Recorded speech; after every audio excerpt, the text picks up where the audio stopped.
Every day, nearly 80,000 units of blood are needed in hospitals all across the country. Once somebody donates blood, how does it get to those hospitals? How is it handled and protected along the way? Where exactly does it go? Let's take a look behind the scenes and discover the steps it takes to deliver blood safely, sufficiently, and securely to hospitals nationwide. Upon arriving at a blood drive, the blood donor presents identification. They are then registered and a donor file is created. This file accompanies the donor throughout the process. Highly important and strictly confidential information is recorded to track the blood donation from the arm of the donor to the arm of the patient. After completing a health history, the donor is interviewed by American Red Cross staff. If the individual is eligible to donate blood, trained staff takes the donor's blood pressure, pulse, and temperature, as well as a few drops of blood from the end of the donor's finger to ascertain whether the person has enough red cells to donate their blood. The blood is then transported to the blood center, where it is quarantined, tested, and labeled. Hi, I'm Jerry Hernandez, Collection Supervisor. We're in the receipt and triage area, and this is where we determine the acceptability or unacceptability of the transporters when the blood is received from the collection site. We put it on a conveyor, we look at the overall condition of the transporter, make sure that it has refrigerant, and it is packed correctly. Once that process has been completed, we go ahead and remove the product and we begin the triage process. The triage process is actually where we take the components out of the transporter and place them on a hanger.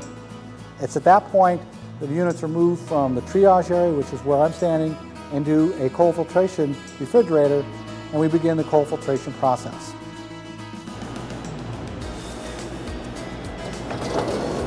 What we have in here is a walk-in refrigerator. This is actually where we do our cold filtration. What you'll notice is the units are hung.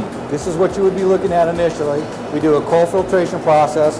The units are filtered and they're actually collected in another collection set.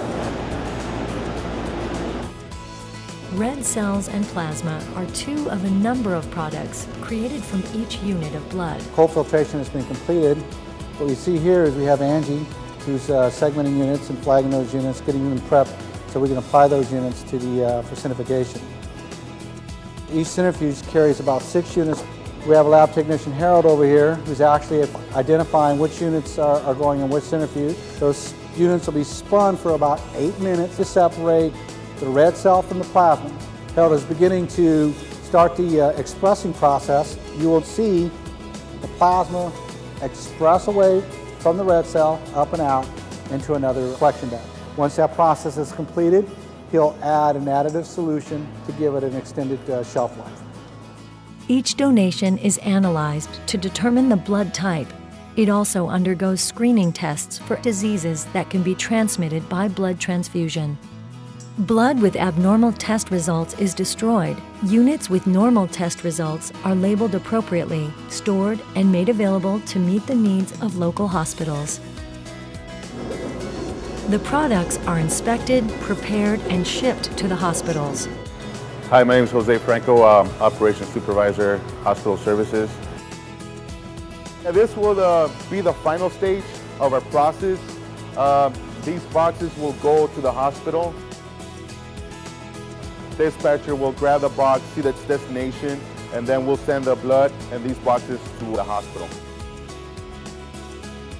It takes many steps and many people to safely process and deliver each and every unit of blood donated.